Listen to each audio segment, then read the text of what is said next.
It's entertaining because it's two guys with a dozen concussions that decide to write a book. Our poor ghostwriter, man, he's going straight to heaven, that poor guy. So I tell people it's like one level above the books that you pull the tab in the T-Rex's arms and his mouth.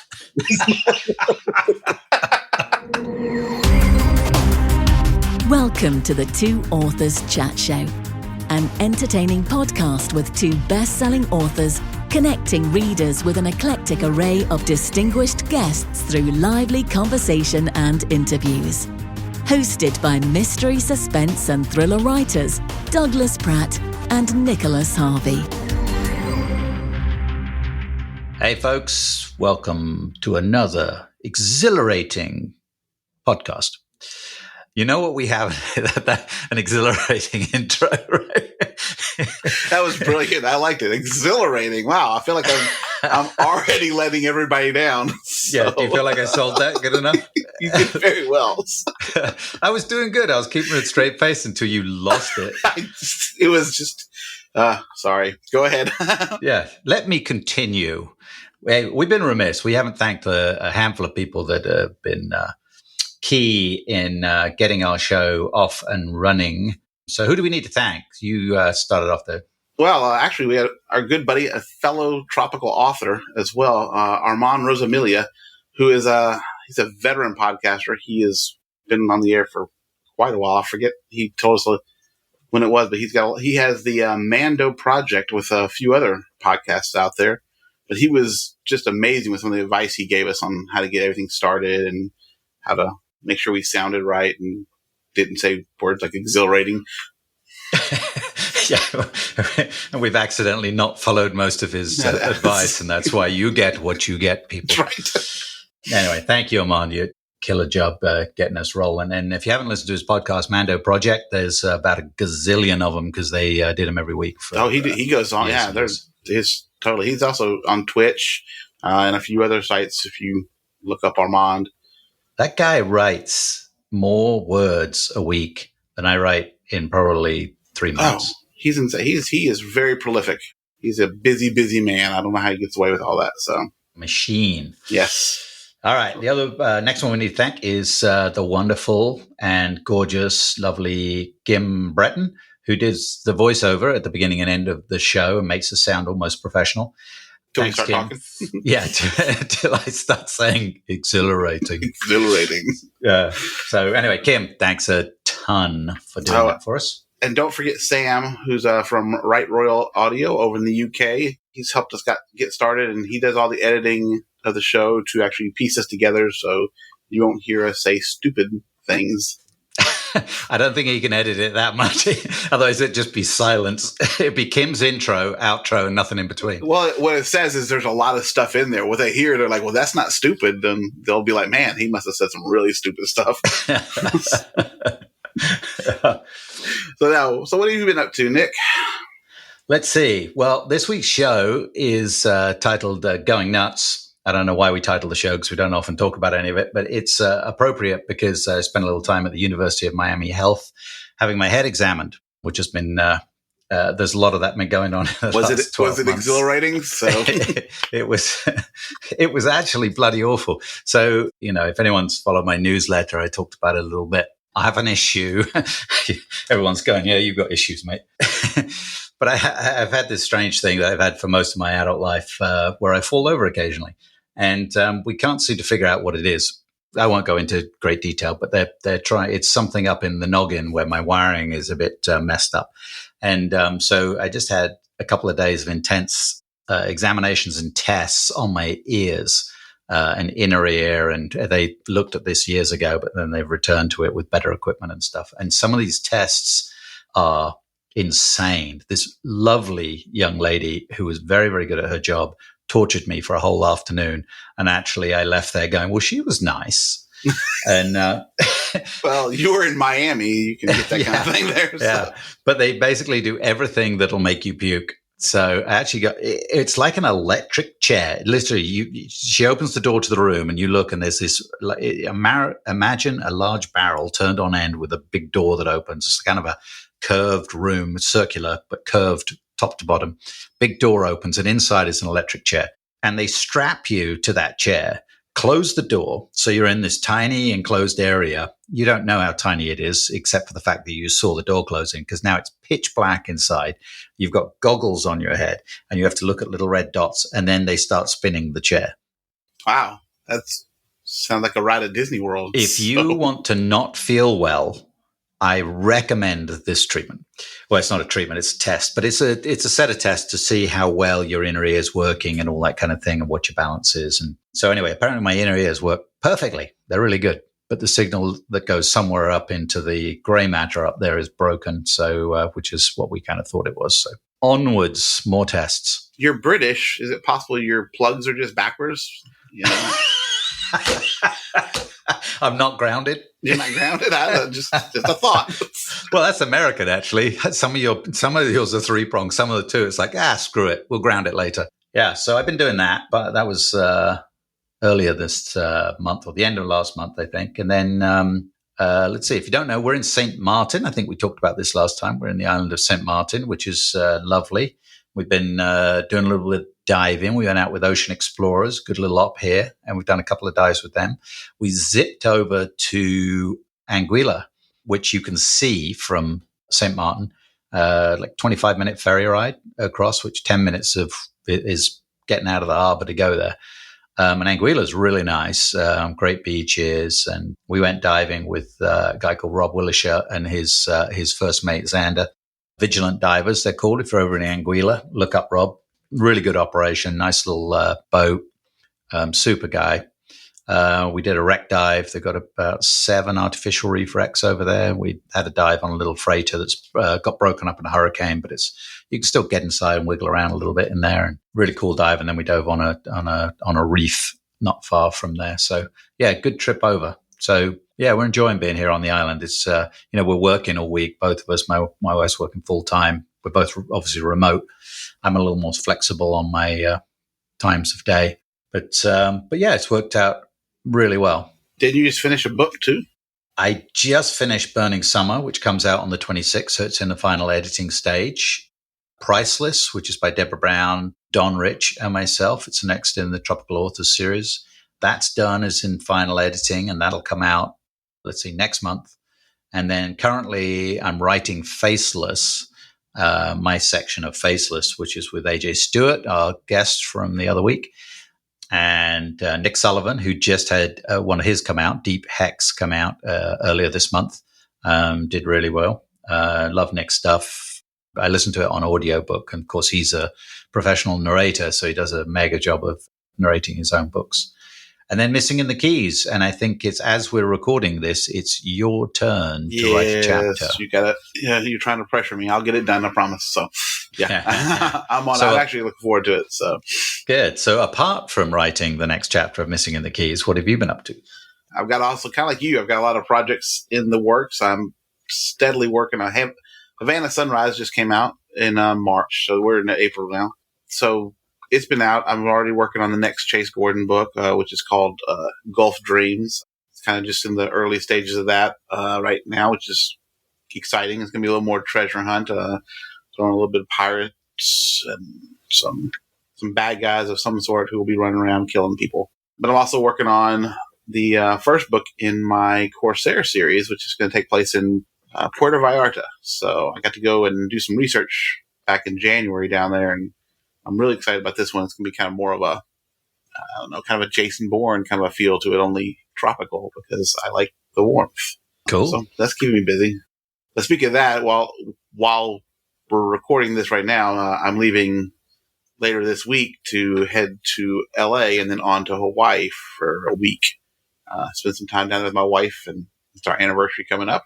So kind of excited. I've never been to Hawaii, so it's kind of a new place for me to go check out. So I've been there a couple of times. Cheryl and I went there 20 years ago, probably. I think it was about 20 years ago. And we were diving off the Big Island with some friends. Great diving there. Really cool. Yeah, it's a lot of fun. I'm definitely going to get some snorkeling in. I don't know if we'll get some diving in. We're going to try to squeeze a lot in to see. It's tough when you go the first time to someplace. You got to see everything all at once. So my wife and I love to travel. So it's probably our favorite thing to do. We don't So when we go, we're going to just go nonstop and try to see everything without stopping. So I know we've got a jam-packed week in there. So even while we're in LA, we're going to be bouncing around. We're going to go see La Brea because we've never done that. Find some good food because, I'm fat. So there's that. Cool. All right. So we better move on. So do we have any questions from audience questions? Yes, we do. And it is from Ed White in St. Louis. And he had a question. He, after listening to us, I think, talk with Nick Thacker, he said he'd actually like to hear some more on the basics of our writing process. All the references to outlines, dictations, and character sheets fascinated him.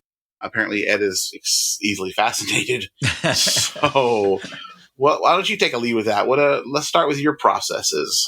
How do you go from no idea to final copy? Yeah, there's a lot involved in that. That's probably a whole show to itself. But give us the thumbnail version. Yeah, the thumbnail version is I write in a program called Scrivener, which is geared to it's a specific author program. Some people plot everything out in detail. Some people pants it, which means they write by the seat of their pants. And I'm somewhere in between. So I have to have certain elements of the story put together in my mind before I can start moving ahead and writing. So I use Scrivener to do the writing, and they have a plotting element in there that you can use. But I use a simple Excel sheet, and I lay out there. I have an idea of how many words I want per chapter to keep the tempo going. And I start filling out those chapters. And I start off with maybe 4 or 5 chapters with notes in it to get the ball rolling and what I want to do and the basic subject. Then I start writing. And then I start filling out the chapters as I go along. And something will come up that, I want that to happen later in the story. And I'll drop it in there 3/4 of the way through or wherever I want it to be. And that's how it goes. I just keep writing and keep adjusting my plot sheet that eventually gets filled out. And normally about halfway through the book, I'll look at it and go, oh my God, this is going to be the shortest book ever. And I don't know what I'm going to do in the last bit of it. And early on, I used to panic at that stage. And now I know, don't worry about it, because it's all just going to start coming into place. And now I get towards the end of it and I'm like, holy shit, how am I going to make this not an epic 100,000 word thing and get it wrapped up? So I aim for 70,000 words in my books, and generally they come out between 72 and about 84,000. When I'm done, on average about 76,000. So that's kind of my process. How about you? I'm less of an outliner, as you know, as we've been working together. You're way more planner than you are pantser, for sure. After having written a little bit with you on Missing in the Keys. Only when I work with you. Only. I got to keep a leash on you. Yeah, I'm definitely in the in between. I started out just pantsing it all together, not having any idea where I'm going to go with the story. Normally I'll have a general idea. This one I'm writing right now, Gulf Dreams, is a perfect one. I've been so busy that I had a title, but not really a good storyline to go with it. So I started working on the storyline, and I'll develop a few plot points along the way that I want to hit. I usually plot a little bit out, like I know where it's going to end, and then I just plot a little bit, 3 or 4 chapters ahead. Because if I don't, I'll end up veering off the outline anyway. Because sometimes something comes along, I'm like, ooh, this is a good, I get to do that. Something fun. So I'll tend to kind of veer off that way. I do have, for the most part, my characters, though, I like to keep up with.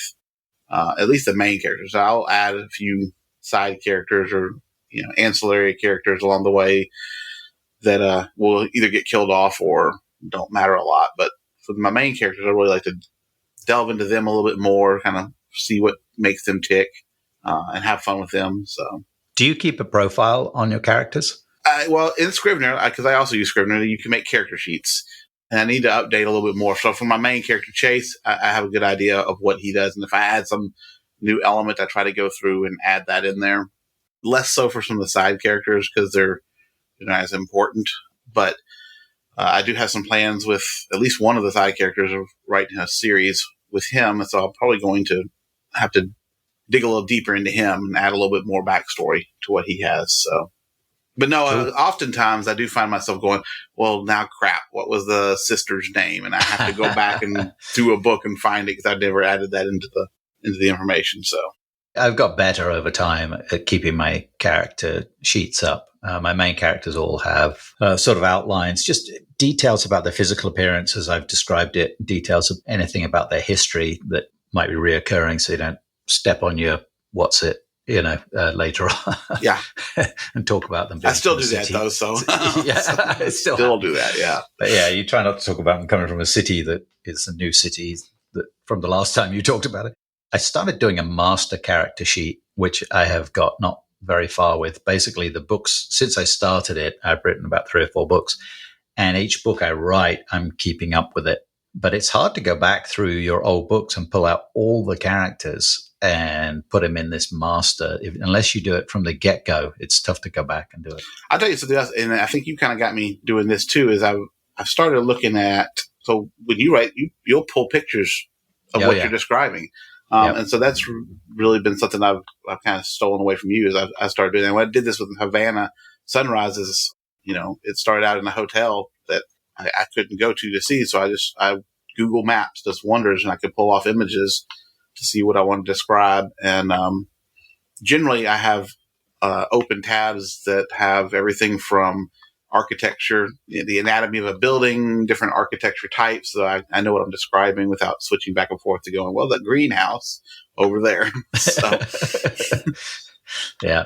It's nice when you're familiar with it, but I mean, we can't go everywhere in the world that we write about. No, and if we wrote about the same square mile every time, it would get boring, right? So, and especially as we venture out and doing our Green Wolf series together, where it's going to move around the world, there's going to be locations where maybe we've been, or it's been a very long time, or we haven't been at all. So, or maybe we should go.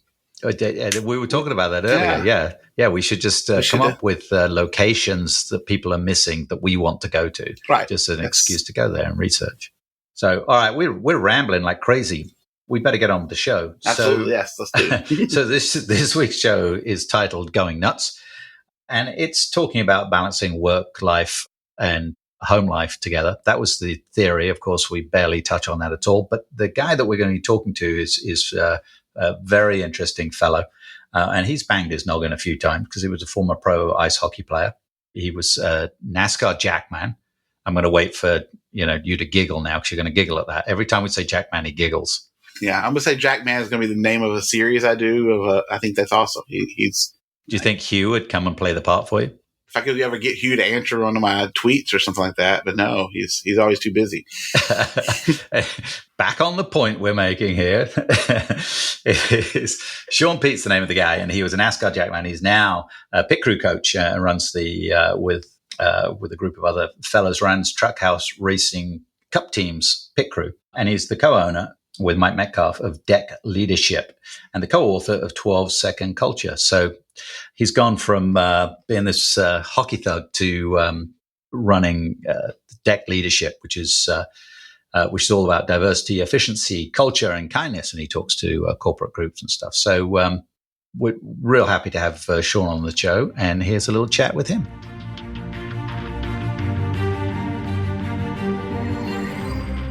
And our guest this week, Mr. Shaun Peet. Welcome to the show, Shaun. Gentlemen, great to see you. Good to see you too. I'm going to start off by mentioning that you have quite the sports background. You came from hockey. You played from a young age, right? And then you had a scholarship to the US of A. You're originally from Canada. Is that correct? Correct. And then you played in the minor leagues? Correct. Okay. And what was your forte when you were playing hockey? Were you a big goal scorer? No, I didn't score many goals. Not great at the skating part. I don't know what term would you use? Pugilist. So in doing a little research, I found a site called Hockey Fights, and I barely got Shaun P in. I didn't even have to put the E, and it sprung your name up, and there was a whole list of events involving you. So how does a man who kicked the crap out of everybody he could see on an ice rink came to do this thing called Deck Leadership, which stands for diversity, efficiency, culture, and kindness? Yeah, I think it's just trying to repay the world for being a slow learner, Nick, is what it is. I wondered if it was payback or if actually it was there all along. And every time you slammed a guy against there and he dropped to the floor, you're like, I'm really sorry for doing that. That's my job. Exactly. Just guilt-ridden in the locker room. All right. So tell us about deck leadership and what that's all about. Yeah. So, a couple of years ago, Mike Metcalf and I, we run the pit crew department at Chip Ganassi Racing, and we were actually invited up to the NFL Combine to speak, simply because Indianapolis is a racing city. The Combine's held up there, and we could string a couple English sentences together. So they're like, we want you guys to speak up there. So we went up there. We're not public speakers. We did 30 minutes, and we thought it was terrible. And at the end of it, about 30 people stuck around, people from the Chiefs and the Texans and the Saints. And we're leaving the convention hall, and this guy stops us, and we get into this really great conversation. And he said, hey, guys, look, I took more notes in your 30 minutes than I have the first 2 days of this conference. And at the end of it, I was like, well, who are you with, man? And he said, well, I'm with the New England Patriots. And right then, and Nick, you might be able to speak to this. When you're in NASCAR, you don't think you have anything the world needs to hear, right? And at that moment, it's like, you know what? Maybe we are doing something right. Why don't we package this up and write a book about it? So that was kind of the moment that kind of lit this whole thing off for us. It's interesting in our notes about the show. And I was talking to Doug beforehand. It's like, okay, how do we connect this without insulting a large number of people? How do we discuss the fact that bringing this culture into NASCAR is very unique? Yeah, well, you know what? For us, we had no choice, right? We inherited a pit crew department that was outside the top 25. It was a dumpster fire inside a dumpster fire, and they gave us half the budget to fix it. So one thing that we realized is if we did it the way it was done, or if we did it the way everyone else was going to do it, we were going to get killed. So like we sat down and we thought, okay, how do we do this different, right? And diversity, efficiency, culture, and kindness was the method, right? It was, the diversity of opinions. We have the most racially diverse team in the history of NASCAR, but it was founded on one single principle. Our teams we compete against recruit out of the Big 12. They run 40 times. They do all that stuff. We put nothing above being a world-class human being. If you're that, we can get you to the finish line, right? And just by going after people like that, we built this team, right? Culture. We knew that if we valued people more, we would get more out of them. So we know everything about our athletes, right? I have 26 athletes warm up this morning. I have all their important dates in their lives in my phone. I can put my hand on one of them this morning and said, hey, don't forget to call your dad. It's his birthday today. Right? Wow. We're invested in people, right? And then kindness, right? Nothing, as someone who accumulated 1,000 minutes in minor league hockey, the guys that drive me crazy are the ones that say kindness is weakness. I know some really bad human beings. They're some of the kindest people on this planet. So that was our formula for success. And like I said, took us a couple years, put one of the teams in the top 10, then both the teams in the top 10. And then just this past year, we were awarded NASCAR's highest honor in the pit crew department, which is the Mechanics Wear Award. So we stuck to it. You were pit crew yourself? I was. So I was, like Nick said, I was originally from Vancouver Island, came to the United States to play hockey, and I was in the Pittsburgh Penguins system, was sent down to Greensboro. I was the only undrafted player there. So they made a trade. I got sent to Greensboro and got into a huge opening night brawl where I was suspended for 18 games, which is the longest suspension in the history of the East Coast League. Wow. Yeah, not something my parents are super proud of, but I thought Canadians were nice. Yeah, well, it was. You know what? It's funny. It was an old Ivy League turf war. The guy I went to war with played at Princeton for 4 years, and for 4 years had basically tried to emasculate me for 4 years. So it got solved that night. But anyways, I'm sitting out a suspension, and I meet a guy in the stands from NASCAR. My dad has a garage on Vancouver Island, and he's like, "When your dad comes down, I'll show you around." And it was 2000, back when mechanics were still pitting the cars, and got thrown into practice and thought I would do it for a year, and that was 20 years ago. That's amazing. And you're a jackman, right? I was a jackman. Yep. Yeah. So it's one of the things that, and again, Doug and I were talking about this before the show, is the I come from, I worked in NASCAR for a long time, and you and I worked together, but I came from open wheel racing and European racing and what have you, where the, single wheel nuts, which is, the world has gone mad now, and NASCAR has single wheel nuts. I want to give a little shout out to Don Rich, another author and friend of ours, his head has exploded, the fact that NASCAR has single wheel nuts. And, so I'm used to Formula One pit stops. So they're doing them in 2 point something seconds, right? And then there's these NASCAR stops, and they're taking, a 12-second stop is fantastic. But the one thing that amazed me was the athleticism it took to do a NASCAR pit stop. Yeah. And like I said, I got into NASCAR. I was on the leading edge of athletes coming in. I was a C- athlete, right? Now you look at our team, we have linebackers from the Pittsburgh Steelers, the Titans, the Commanders. We've had 2 U.S. Navy SEALs. We have All-American baseball players because a lot's asked, right? It got to the point where our tire changers were being asked to hit 5 lug nuts in under a second, right? So that's 0.2 of a second per lug nut. Doug, if you look at that, 0.2 of a second on the racetrack, these things are moving 190 feet per second, is 56 feet. 56 feet at the Daytona 500 is the difference between first and sixth. The difference in money is $1 million for 0.2 of a second. So yeah, there was a lot riding on it. So, and believe me, there were a lot of not 12-second stops. So those are the ones that keep you up at night. I guess I could lead into, you have a book you've written called the 12-Second Culture, and I'm assuming 12 seconds kind of ties together with that. That's correct. And basically it's just a story. And it's how Mike and I took on this broken department and built it into what it was, using diversity, efficiency, culture, and kindness. And, it's really put us in some interesting rooms. We've spoken to everyone with the book now from, we were at Notre Dame last year, big companies, like McDonald's, Clover. We actually got a call last year. It hit our website. It was the Citadel. And Mike and I's wives, they love Charleston. So we're like, oh, cool. Maybe it's talking to the football team. So the call comes in at 2:00. It's a lady in a high-rise building in Manhattan, and she has an English accent. And right then I'm kicking Mike under the table. I'm like, this isn't the Citadel.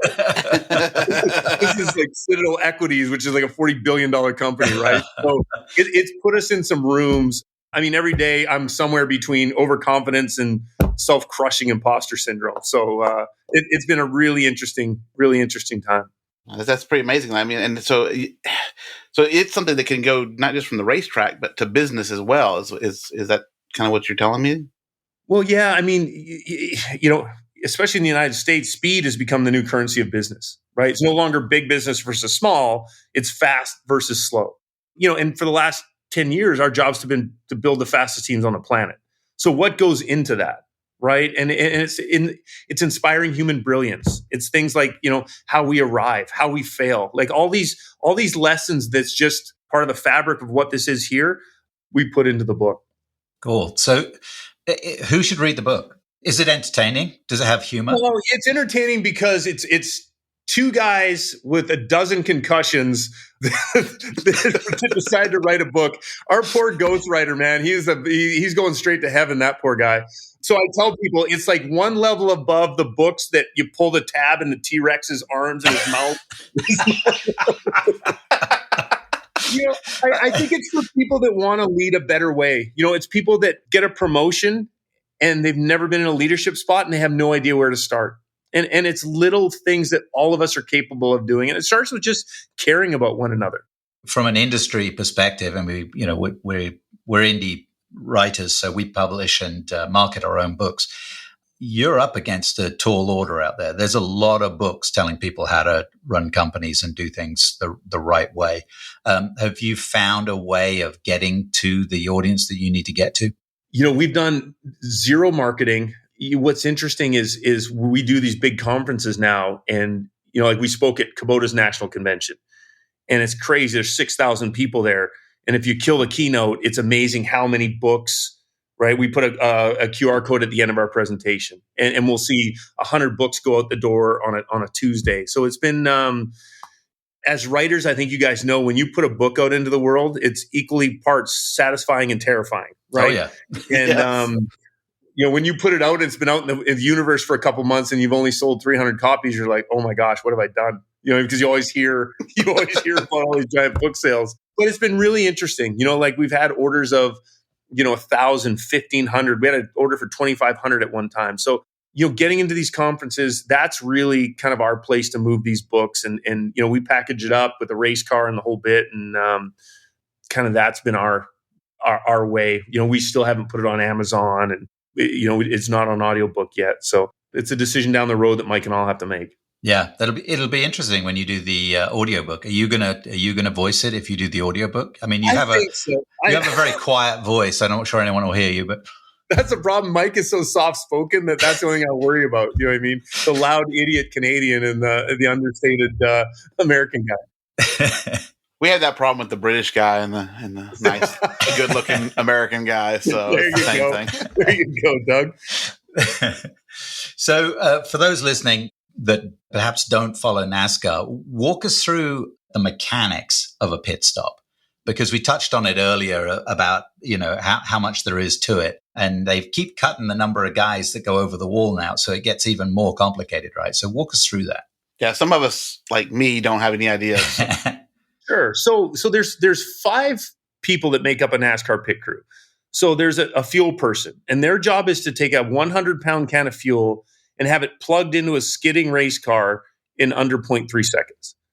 There's a tire carrier. His or her job is to take 2 50-pound tires to the right side of the car, deliver one to the right front, and mount the one on the right rear in under 0.8 seconds.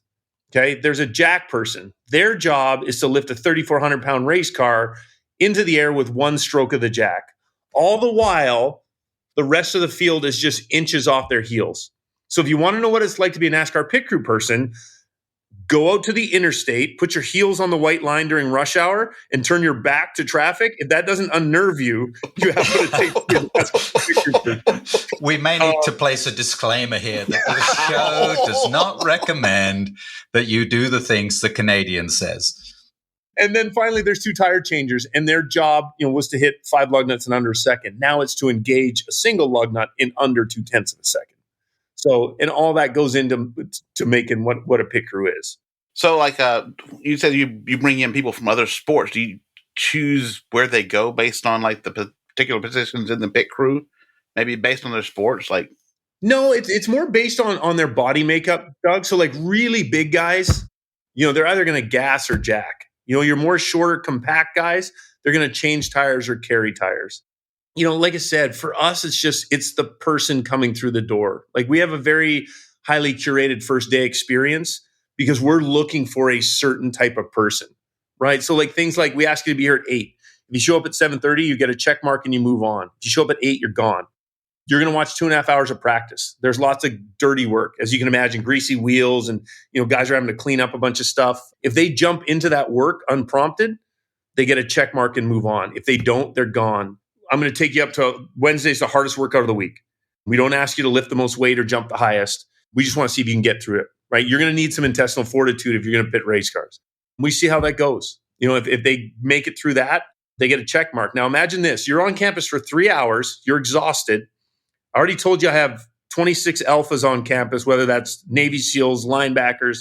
I'm just going to tap you on the shoulder and be like, hey, Doug, break the group up for me. So now you have to put your hand in the middle, call everyone up and say something that inspires the group. Shows me how you handle pressure, right? So if that goes good, we're going to send you for lunch with 6 of our people. They're going to vet you. If that goes well, you're going to sit with Mike and I. Before you come into our office, crumple up a ball of paper, put it in the door jamb. We see if you stop and pick it up or if you step over it. And then we're going to ask you 5 pages of questions. We're going to ask you stuff like, tell me something you believe in that no one agrees with you on. Tell me who does the best job of the position you're after, right? Like we don't care where you went to school. We don't care how many yards you rush for in the SEC. We don't care. We care that you're a world-class human being. And by doing this, we get to kind of peel the layers away. Dave Ramsey had a famous quote that even a donkey can look like a racehorse for 2 interviews. It takes us 2 years to get one of these people ready to roll. So we want to know right away, do we got a donkey or we got a thoroughbred? I have a friend of mine who makes the joke that interview process, and my wife is in HR, so that interview process is the mutual lying time between the company and the people. So that's interesting how you look at that. I have another question, kind of to go back, but because I'm just fascinated. But how the hell do you jack up a car with one pump? Well, when you have intelligent people like Nick Harvey building you 17-pound jacks that you barely, I mean, my sister could probably jack up the car now. I was going to say, because I'm out there on the interstate while they're zipping by trying to get like up underneath there, and I'm one pump. I'm like, man.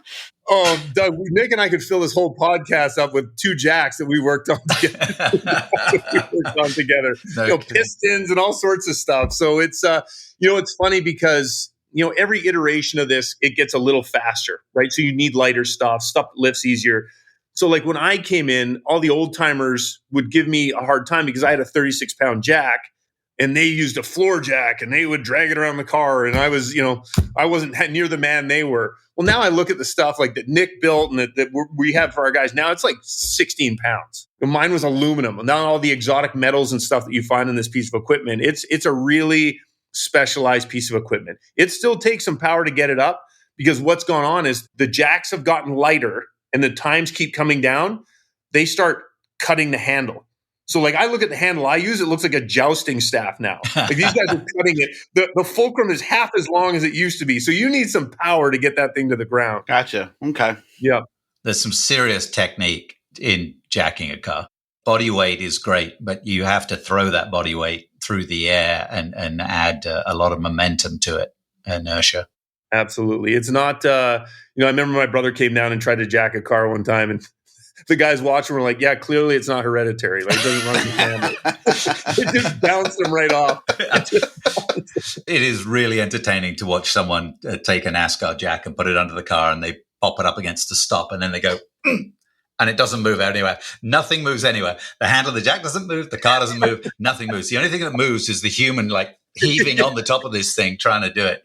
You have to leap on top of it. So yeah, and they're soul leaving because they just got embarrassed in front of all their friends. So it's it's interesting, and we do that as part of our business. Like we take the race car to your company, and we're going to put the tires and the guns and the jacks and the gas cans in your hand, and we're going to teach your company how to work like a pit crew. So we take the jack part out because, like Nick said, it's just such a difficult task to, and it's dangerous, right? Like I mean, you could easily cut the thumb off your hand if you're not careful. So I have a question, because with the new aluminium wheels, how much weight is out of the wheel assembly? That's got to have made a difference to the carrier. Huge difference. I would say it took about almost 25 pounds out of it. Yeah, that's a lot. What's interesting, Nick, is instead of trying to line up 5 studs, I mean, you're shooting for a center hole now. It just happens so quickly.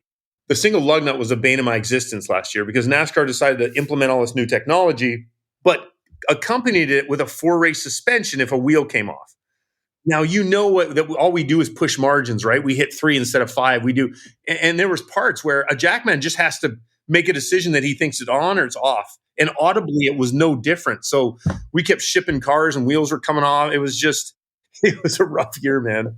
Rough year. But it was a rough year for everyone. Like I can't tell you how many people were suspended last year. Yeah. It was up and down pit lane. So what has made that better? Just experience with the equipment? Have they changed the physical nut, like the lead-ins or anything like that? Yeah, I mean, I think familiarity with what it is and what it takes to install them properly, and like what the boundaries are when you push.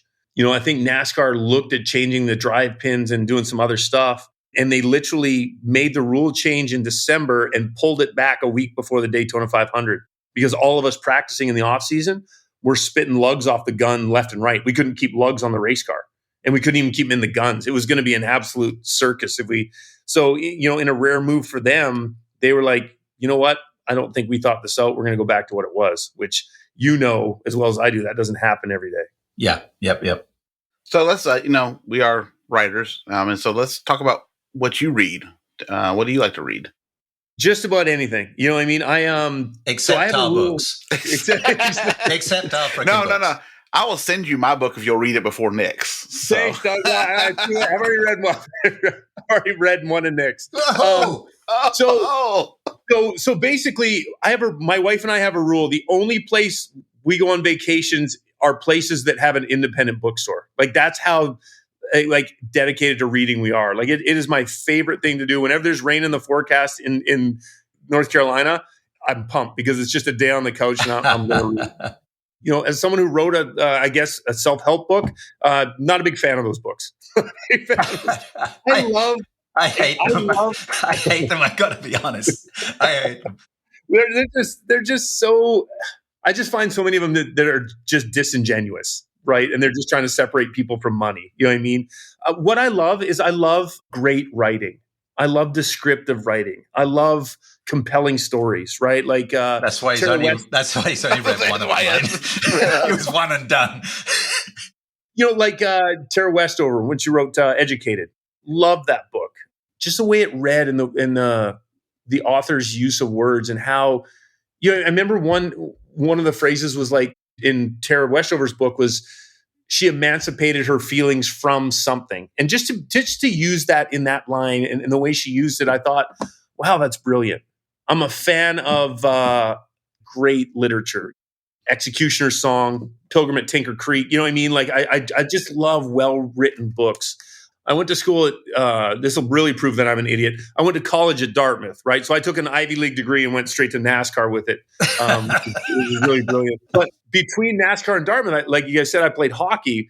The first thing I did, because I was going to play minor league hockey and be on a bus, is I made a list of 50 books I always wanted to read and then just knock those out over the course of the year. And it was heavy lifts, right? Like Atlas Shrugged and stuff like that. And then stuff that, American friends would always reference, like Catcher in the Rye and To Kill a Mockingbird, that just, as a Canadian, I didn't grow up with any of that stuff. So I just wanted some type of reference point. So I hate to say it, but I'm one of the few lights on the plane. Like there's just, it's so, you see so few people reading now, at least in my circles, that it's, but yeah, you give me an independent bookstore and I can spend hours in there. Oh, you're my kind of people.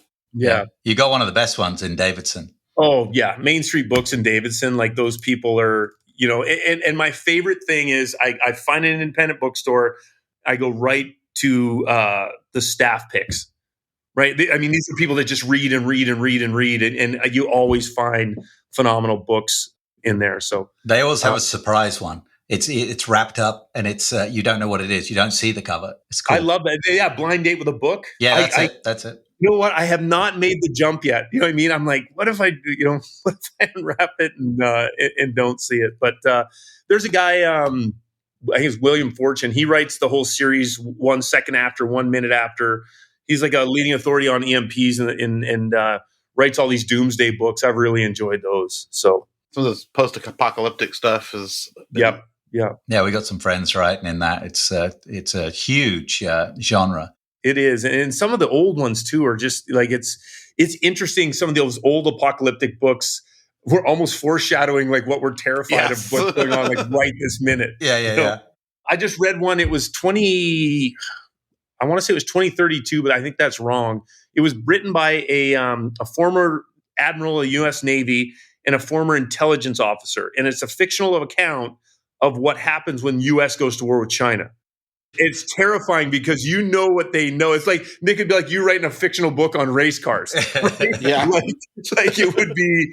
You know what I mean? So I read it. I opened it and never put it down, and I think my hands sweat through the whole reading of it. Everyone always asks me, when are you going to write a book on racing? And I'm like, the day I don't want any friends anymore from the racing world. Was it Jose Canseco that wrote Juiced and he basically alienated him from, hey man, you want to co-author one? I'll do it. I'm almost to that point where I'm like, people need to know. Yeah, some of the stuff. Especially. Yeah, and that's it. I always preface my NASCAR conversations with, okay, do you want me to ruin it for you or do you want me to? Yeah. Especially going back to when you and I first got into NASCAR. Gosh. Oh my gosh, the stories back then. So there's one more thing I need to ask you about before we go. And that's, if you want to talk about it, is you own a mill up in the middle of nowhere in the North Carolina mountains. I do. What are you doing? What are you doing with that? Well, you know what? Yeah. And honestly, this ties back to reading. I don't think as a society we get out of the noise anymore. And I'm seeing it, as I'm getting into corporate spaces and burnout and all this stuff I'm seeing. So I am building a simplicity retreat. So it was a grist mill. It's one of the only wooden grist mills, one of the few wooden grist mills left in North Carolina. It's a 7,000 square foot dumpster fire. This is the part of the country it's in. I have a guy show up. The local moonshiner always comes by and asks what I'm doing. So one day I told him, I'm like, I'm going to build a moonshine store. Do you know anyone who makes it? And he's like, yeah, sure don't. Sure don't. So I said, okay, thanks. So he comes back like 2 hours later and he puts a handle of moonshine on the desk And he said, "Welcome to the neighborhood," which I thought was a really cool gesture. Brilliant. So I keep working, and about 2 hours later, I get a knock on the mill door, and I turn around, and it's a Lincoln County Sheriff's deputy, full dress, pistol, everything. And he's like, "Hey, what are you doing here?" And I said, "Oh, I'm going to try to bring this thing back." And he's like, "Cool. What's on the counter?" And I said, "I don't know, water. Someone dropped it off, I guess." And he's like, "Water, huh?" And I'm like, "Yeah, I think so." And he's like, "You mind if I smell it?" And I'm like, "No, go for it, man." So he uncorks it, takes a smell of it. He's like, "Yeah, I don't think it's water.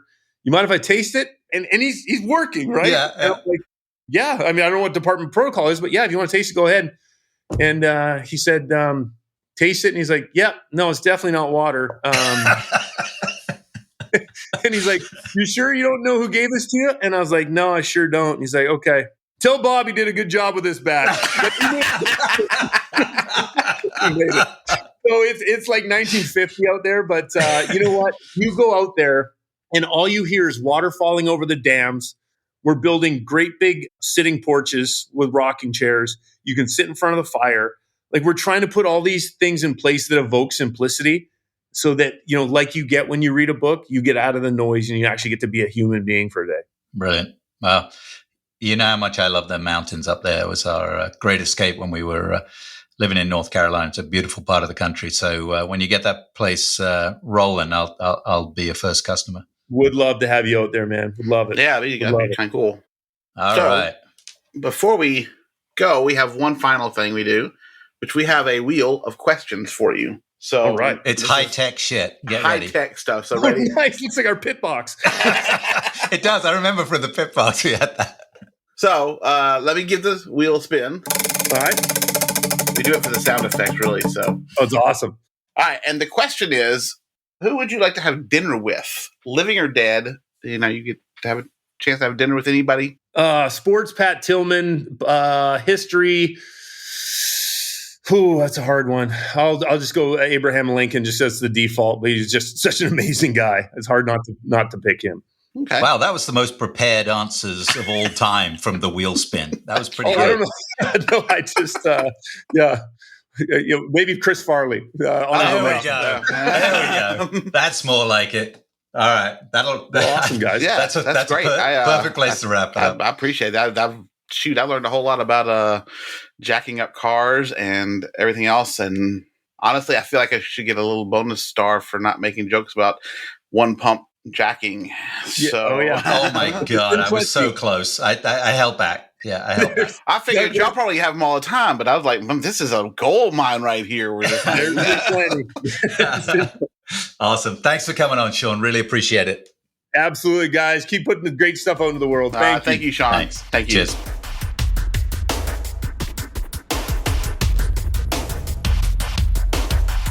Wow, what an interview.